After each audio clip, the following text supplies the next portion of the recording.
vinda.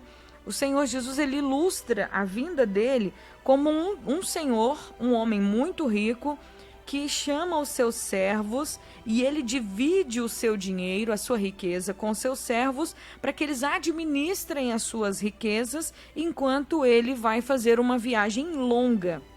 A um ele deu 5 talentos e 5 talentos equivale a 15 anos de trabalho duro.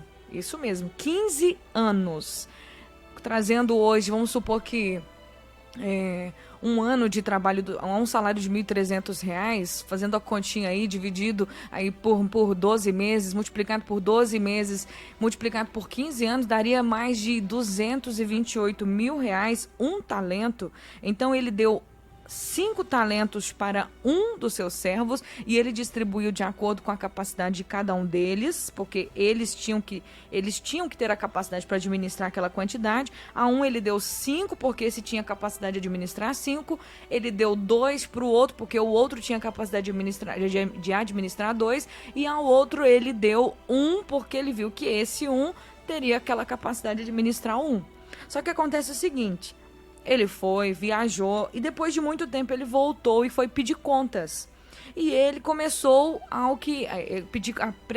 pedir contas ao que ele tinha dado 5 talentos.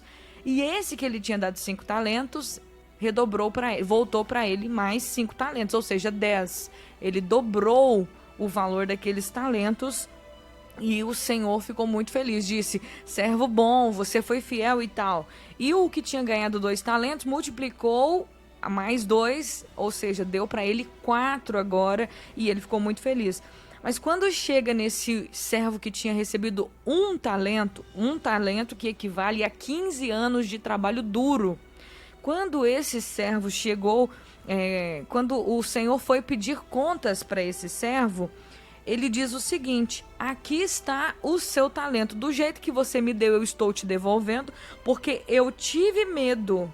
Então eu peguei o seu talento e eu escondi ele. Eu tive medo de perder o dinheiro que você me confiou. Então o que eu fiz? Eu escondi ele, eu cavei na terra e guardei esse dinheiro lá para que eu não perdesse ele, porque eu sei que você é um homem severo e que você colhe aonde você não plantou e tal. E o Senhor ficou muito bravo com ele, mas ficou muito mesmo, muito bravo com ele, porque ele não colocou o dinheiro no banco. Porque se tivesse colocado o dinheiro no banco, pelo menos o dinheiro teria rendido juros e ele não teria ficado apenas naquele prejuízo de ter deixado o dinheiro na mão do outro e o outro não ter investido o dinheiro para que o dinheiro gerasse lucro, para que o dinheiro não ficasse apenas parado. E Jesus, ele assemelhou isso dizendo que essa pessoa que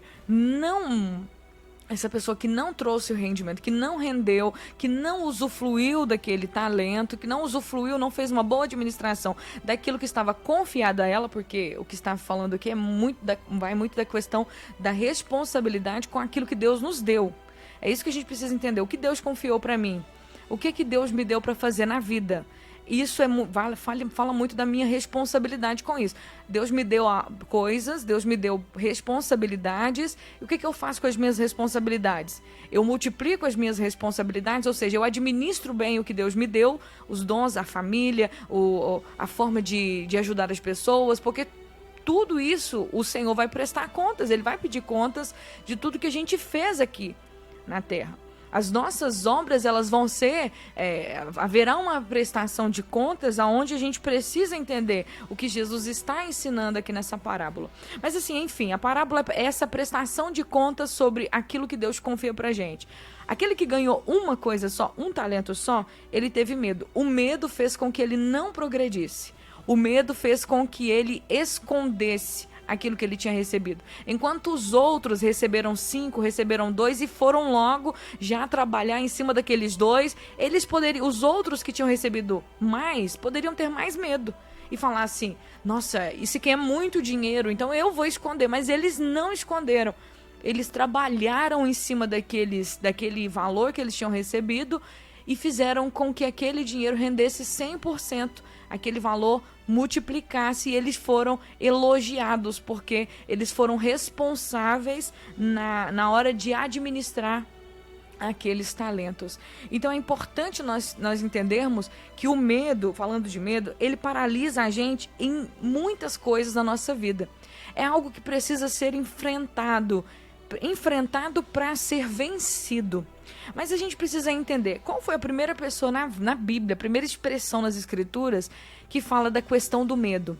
A primeira passagem que alguém diz, eu tenho medo, eu tive medo, foi lá em Gênesis. Gênesis capítulo 3, versículo 9. Diz a palavra de Deus que Deus criou o homem à sua imagem e semelhança. Eles pecaram porque eles desobedeceram, descumpriram a única regra que havia no jardim. Eles comeram do fruto proibido. E o que acontece?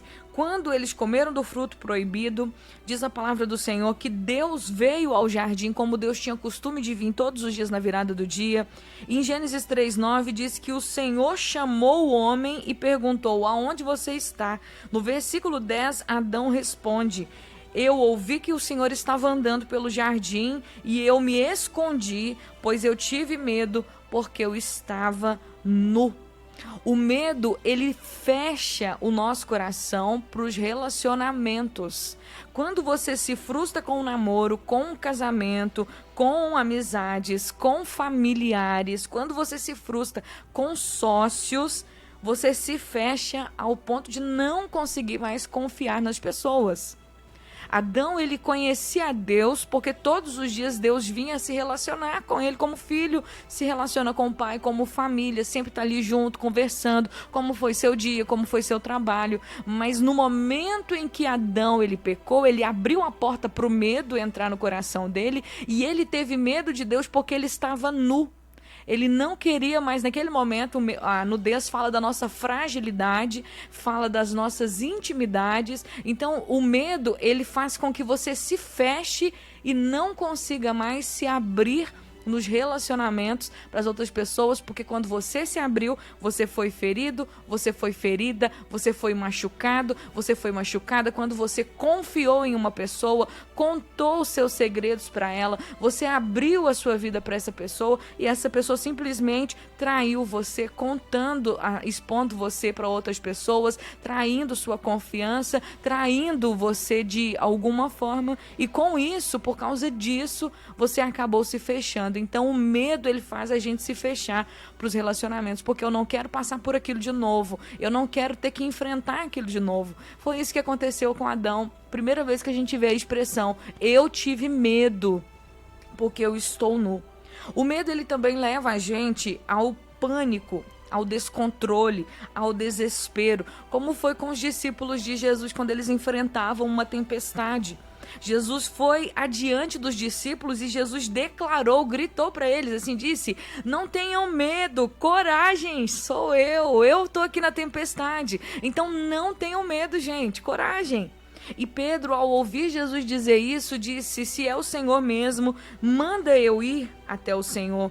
E quando Pedro saiu do barco e começou a andar sobre as águas, diz que ele reparou nos ventos e aí ele entrou em pânico, ele ficou aterrorizado, ele sentiu medo e começou a afundar e gritou para Jesus salvá-lo.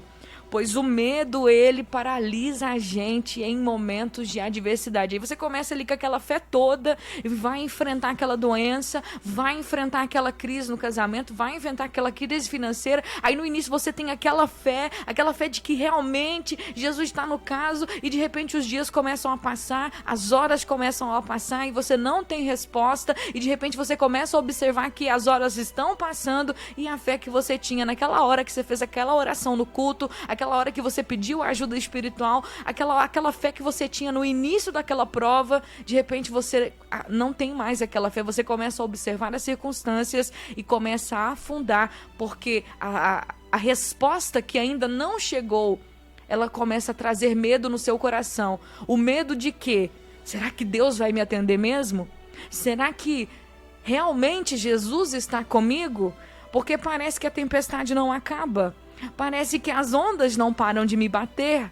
Parece que o vento não para de soprar em mim. Então, será que Jesus está aqui mesmo? E quando Pedro gritou, Senhor, me salva, Jesus disse, por que você duvidou? Você estava tão bem. Você estava indo tão bem, por que você duvidou? Então não duvide. O medo, ele traz isso pra gente. Pânico, desespero, descontrole, ansiedade. Aguenta firme, não importa quantos dias a sua tempestade vai durar. Se a sua tempestade vai durar meses, não importa. Segura na mão de Deus e vai. Nós precisamos vencer o medo, mas como? A palavra de Deus diz, aqui em Salmo 34, versículo 7, a primeira maneira de nós buscarmos de verdade vencer e enfrentar o medo é buscando a Deus. Busquei o Senhor e Ele me respondeu, livrou-me de todos os meus temores. O primeiro ponto para você vencer o seu medo é você enfrentando ele. E como você enfrenta o seu medo? Buscando a Deus. Pois quando você busca o Senhor, do Senhor você terá resposta. E o Senhor trará o livramento dos temores. Quando o Senhor trouxer o livramento dos temores, você enfrentará aquilo que está diante de você. E sim, poderá superar, poderá passar por cima de qualquer montanha ou de qualquer exército. Segunda forma de vencermos o medo, enfrentando ele, é experimentando o amor de Deus pela experiência diária da prática da palavra e da fé, como está escrito em 1 João, capítulo 4, versículo 18. Esse amor não tem medo, o amor de Deus, pois o amor perfeito afasta todo medo. Se temos medo é porque tememos o castigo. E isto mostra que ainda não experimentamos plenamente o amor. Se ainda ao sermos cristãos, confiarmos e sabermos do amor de Deus, ainda sentimos medo é porque ainda não experimentamos o amor pleno do Senhor. E nós precisamos experimentar esse amor. Também podemos enfrentar o medo quando nós vamos à guerra, como Deus diz para Josué 1:9. Esta é minha ordem, seja forte e corajoso, não tenha medo nem desanime, pois o Senhor seu Deus estará com você por onde andar. Nós precisamos ir à guerra, enfrentar os nossos medos, não deixar que eles vençam a gente, pois a palavra de Deus é o nosso respaldo, o nosso escudo,